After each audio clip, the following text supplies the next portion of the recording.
You can't hide. Gonna find you and take it slowly.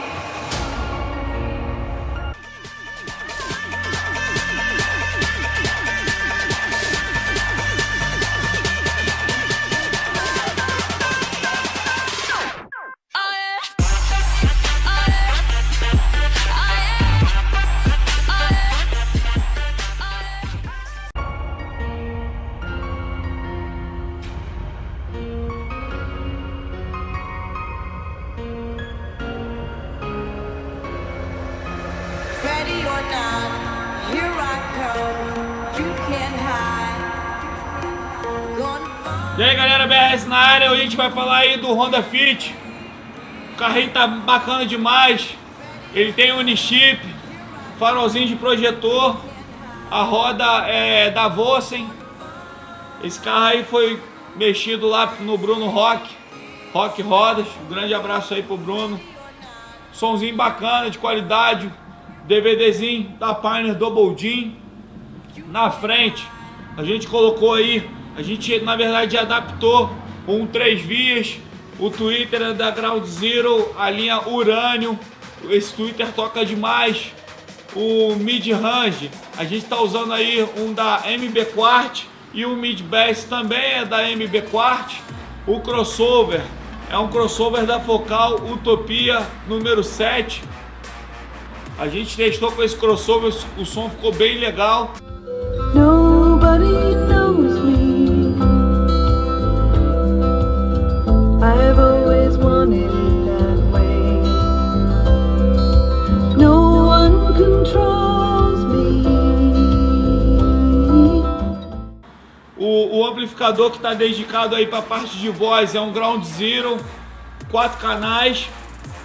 O amplificador na parte de sub é um amplificador da Alpine. Ele tem 1000 watts RMS. A gente está trabalhando aí em 4 ohms. Ele cai para 600 watts. O subwoofer é um subwoofer Slim de 12 polegadas.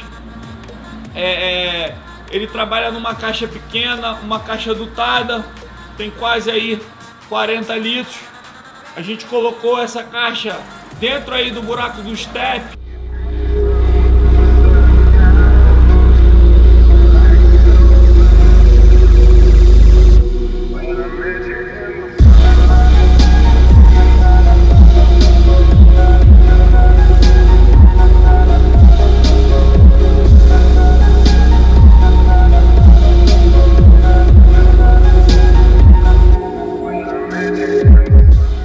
Porque ele precisava usar aí a parte da mala e o banco de trás. O New Fit, ele tem um negócio bem legal, que quando você arreia o banco, ele fica praticamente liso, diferente de outros carros que ficam um degrau onde fica o assento e o encosto um por cima do outro. Tem um negócio diferente ali, por isso a gente colocou a caixa ali para não ocupar espaço. Existe duas barras de ferro ali que você consegue colocar qualquer tipo de coisa sem afetar aí o subwoofer. E é isso. Clica aí coloque em HD para você ter uma imagem melhor. Escuta com fonezinho de ouvido, uma caixinha de som bacana para você ter aí a qualidade de som desse carro. Confira aí, BRS na área. Valeu! O nosso Mercado Livre eu vou colocar aqui na descrição do vídeo. A nossa loja virtual é www.brssound.com.br. O nosso Instagram é @brs. Valeu, galera. Um abraço.